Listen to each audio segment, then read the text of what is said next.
You know, there are two types of Hollow Knight speedrunners when you boil them down to their fundamentals. You have your tryhards who will non-stop grind the game. You know, the runners who will push the limits of their ability until they can precisely dominate literally every aspect of the game. The combat, the routes, the skips. These are the best people you know at beating their respective categories while still following the official rules of the game. But that's just the thing. Humans' performance will always be capped if we are held back by rules. Who cares about rules, am I right? So this is where all glitches speedrunners come in. I like to think of these guys as what's his name from the Matrix? Neo, Spamton. Neo. These are the type of guys that if a game requires you to like run along a floor to reach a point, they just pick up their character with their mouse or some shit, you know? And with Hollow Knight being an inherently tricky game and far more complex than like your average story game, completely sequence breaking has never been more enticing. And while yes, breaking out of the map and duplicating instances of the game is cool, I'd argue that the 1 millisecond speedrun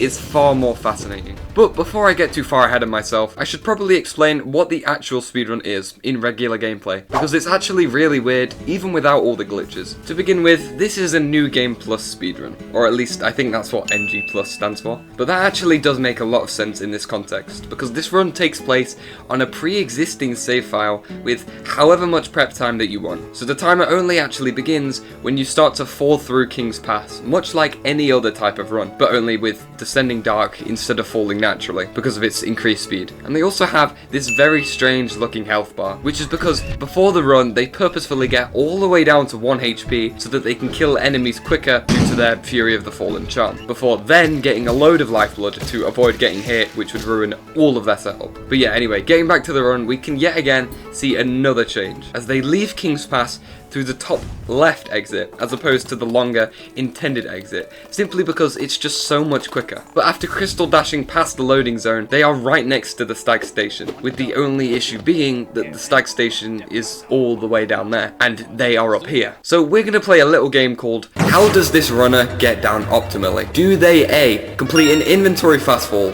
Do they B, fall normally all the way down? Do they C, descending dark all the way down as they did in the beginning? Or do they D, cyclone slash into a dash downwards? Lock in your answers now.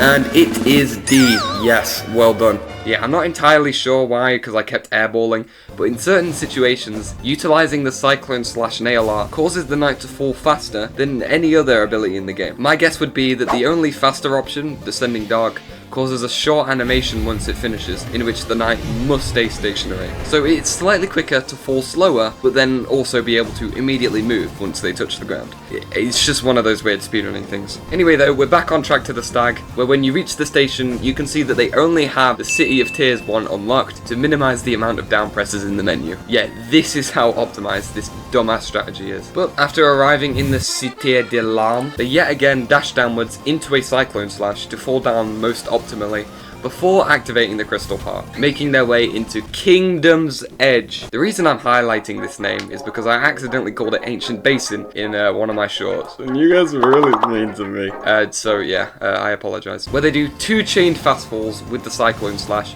to finally find their way into the room with the Great Hopper, which dies in a measly 2 nail arts for a very respectable time of 1 minute. And this is our Type A runner. You can tell they've grinded this run, or at least have a very deep knowledge of the game's intended mechanics. I mean, just look at their charms, for example. Nail Master's Glory for slightly quicker Cyclone Slash drops and Great Slashes onto the Great Hopper. Fury of the Fallen to do slightly more damage to it. Sharp Shadow for the hidden 40% boost it gives to dash length. And Dash Master to dash more frequently and also downwards. Everything in this run is optimized to perfection, and you can tell. But what if I told you can eviscerate the time on this run with one simple loophole?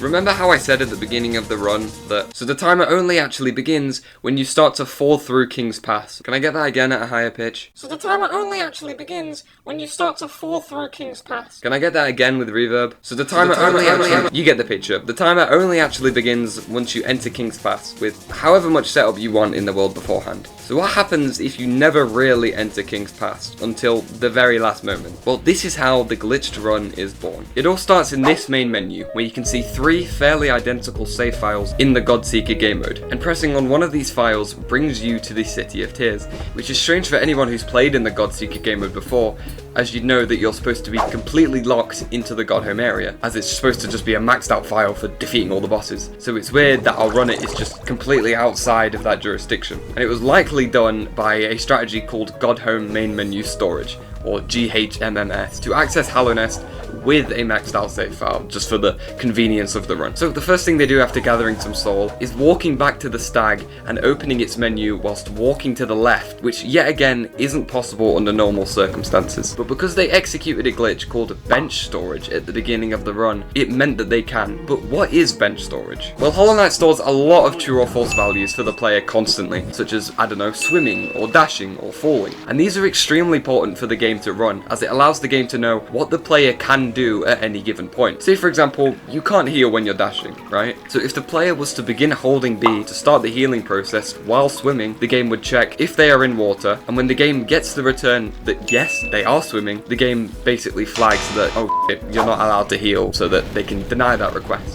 Which is why these variables are so important. But it's because of these variables that bench storage can happen. The goal of bench storage is to set the variable at bench to true while not actually being sat on a bench, because it can break so much in a Hollow Knight run. And you can do this in a multitude of ways, but the way our runner does this is by purposefully getting hit by these spikes, which is considered a hazard, while the inventory is open. This teleports the runner back down with immediate control of their character, something that they're not supposed to have. This allows them to move, but there's still a timer going off in the back of the game that when it finishes gives the player control of themselves again, which would normally go off after waking up from that like hazard. So if you can sit at a bench with this early control before that timer finishes, they can be on the bench for when it actually does finish, which allows them to regain control of their character and move whilst still being sat on the bench at the same time, setting this at bench value to true for basically the remainder of the run. Firstly, this allows the runner to move with the stag menu open, which is extremely broken, because if they can perfectly time it, you can both enter the left loading zone into the adjacent room and enter the stag nest area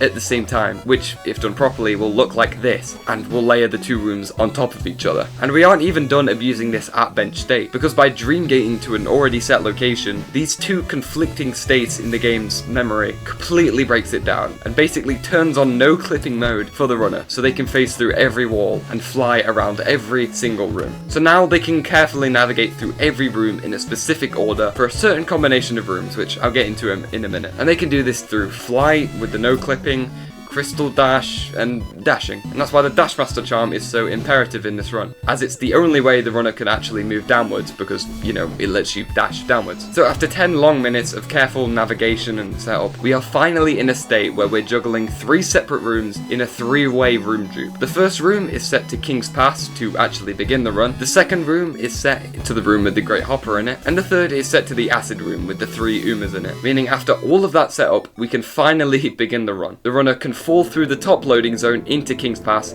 which starts the timer, but also simultaneously stops the timer, as because these 3 rooms are loaded on top of each other, as soon as the Great Hopper is loaded in, it falls into the acid in that room where the 3 Umas are, which kills it instantly. And I know this sounds hard to believe because, you know, nothing's there, but the Great Hopper's dead. The auto splitter timer, which directly reads the game's memory, confirms it. The run was verified, so it definitely happened, and the runner herself also verified that this is exactly how it happens. So there you go. There is the 0-second speedrun. I highly recommend you head over to the original runner's YouTube with any questions, because I learned everything about that run through her and a ton of very kind people in the Hollow Knight speedrunning Discord. So thank you guys so much if you all are watching. Anyway, please subscribe and stuff, because that's cool and I would really like